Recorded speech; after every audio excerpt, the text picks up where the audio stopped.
Le dollar canadien préoccupe de plus en plus.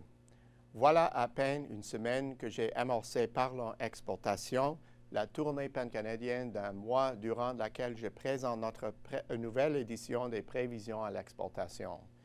Les questions posées lors des conférences et mes entretiens avec les participants montrent que le UR est de nouveau sur l'écran radar.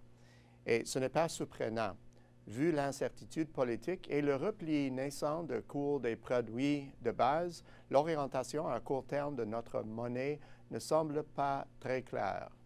Le récent épisode de faiblesse persistera-t-elle? Est-ce que le UR restera stable? S'appréciera-t-il de façon marquée? Le récent épisode de faiblesse semble inquiéter le plus.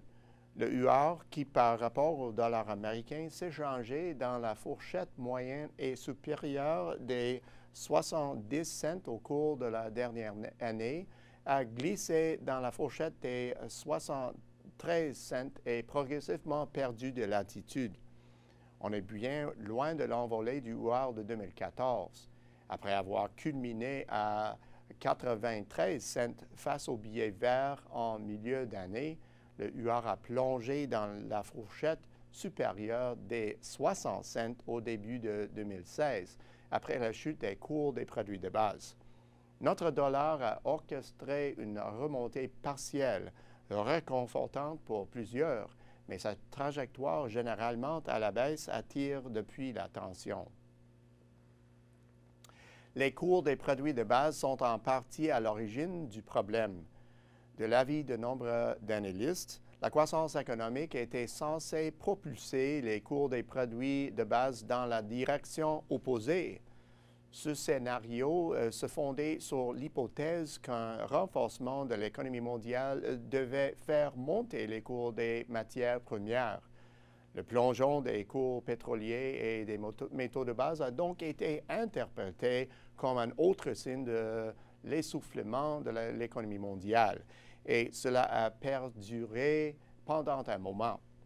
Depuis, les grandes locomotives économiques semblent accélérer la cadence.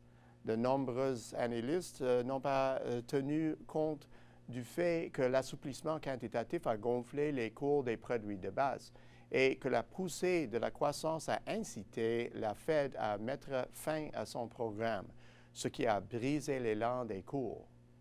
Voici le dilemme auquel nous sommes confrontés. Si les cours des produits de base ont été artificiellement maintenus élevés pendant des années, ce qui a entraîné un sous-investissement dans les secteurs des mines et de l'énergie, alors personne ne sait vraiment à quoi ressemblent les cours équilibrés. D'ailleurs, le marché tente toujours de reprendre pied et tente aussi longtemps que les facteurs ayant un effet déterminant sur notre monnaie ne se stabilisent pas. Nous pouvons nous attendre à ce que le UR fasse de même. Les taux d'intérêt sont un autre facteur. La Fed resserre sa politique monétaire en raison des tensions imminentes sur la capacité qui s'exerce sur l'économie américaine. La situation est différente au Canada. Rien ne semble annoncer un relèvement des taux au pays, étant donné le fort endettement des consommateurs et les prix élevés dans le marché du logement. Depuis longtemps, les marchés ont prévu les effets sur la monnaie, mais tout nouveau signe de faiblesse pèsera sur le UR. Et puis, il y a le billet vert. Il s'est nettement apprécié face à toutes les devises dans un contexte marqué par le recul des cours des produits de base et plus récemment par des gestes de bravade politique lors de l'élection et l'investiture du nouveau président. Dans le même temps, on observe des inquiétudes au sujet de l'avenir du Royaume-Uni et des questions existentielles entourant la baisse des devises dans l'Union européenne. Le yen a profité de la conjoncture, mais on constate une augmentation des principales devises vis-à-vis le dollar américain, c'est-à-dire de toutes les principales devises non tributaires des produits de base. Cette évolution pourrait être attribuée au bilan pré-estival, à l'évolution des progrès relatifs sur le plan économique et à l'incertitude à l'égard de certains facteurs d'équilibre clés liés aux matières premières. Que nous réserve l'avenir? L'incertitude généralisée devrait persister, mais les données actuelles s'orientent du côté de la croissance.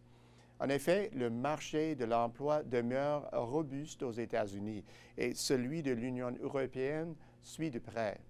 D'ailleurs, les entreprises semblent partager cet optimisme.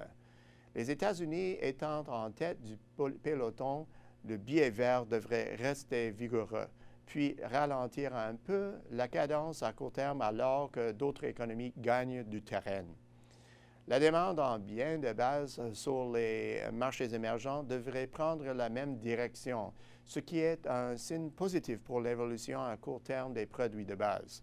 Cependant, les gains sur les cours des matières premières seront tempérés par une offre abondante qui résulte d'investissements substantiels rendus nécessaires par l'utilisation persistante de processus complexes dans les secteurs pétroliers et gaziers, ainsi que dans l'industrie minière. De façon générale, tous ces signaux laissent présager une appréciation, quoique très légère, du dollar canadien à moyen terme. Selon nos prévisions, face à la devise américaine, le UR devrait se maintenir en moyenne à 76 cents cette année, puis à 78 cents en 2018. L'euro devrait s'échanger en moyenne à 1,39 en 2017 et à 1,33 l'an prochain par rapport au dollar canadien.